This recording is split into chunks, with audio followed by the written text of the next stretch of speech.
Good evening and welcome to the news. A judge has recommended the UK government carries out an investigation into the Omagh bombing, and urged the Irish government to do likewise, after finding plausible arguments that there was a real prospect of preventing the atrocity. Delivering judgment in a legal challenge against the UK government's refusal to hold a public inquiry, Mr. Justice Horner said a human rights-compliant probe is needed to examine whether a more proactive security approach against dissident Republican terrorists in the lead-up to the real Ira bombing may have thwarted it.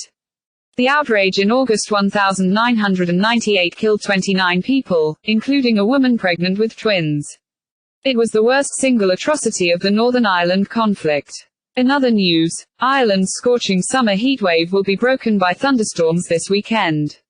Most of Ireland will stay dry, but thunderstorms are expected to develop from around 3 p.m. on Friday afternoon and evening over counties in the Midlands, West and South. This will bring some locally heavy downpours and the risk of spot flooding. Promoted stories. It comes after a rare, tropical night was recorded here for the first time in 2 decades. The hottest day of the year saw the mercury soar to 30.8 C at Mount Dillon, Roscommon, on Wednesday, followed by a night where even areas that had been in the shade in the day stayed above 20 C. And finally, Marcus Rashford has said he is truly grateful for the support he received at his mural in Manchester following Euro 2020. Rashford was subjected to racist abuse online after missing a penalty in the Euro 2020 final, triggering a huge outpouring of support for the Manchester United and England forward. Messages and supportive notes were posted in their hundreds to cover up vandalism sprayed on the mural after the Euro 2020 final, all of which are now being taken to a permanent home.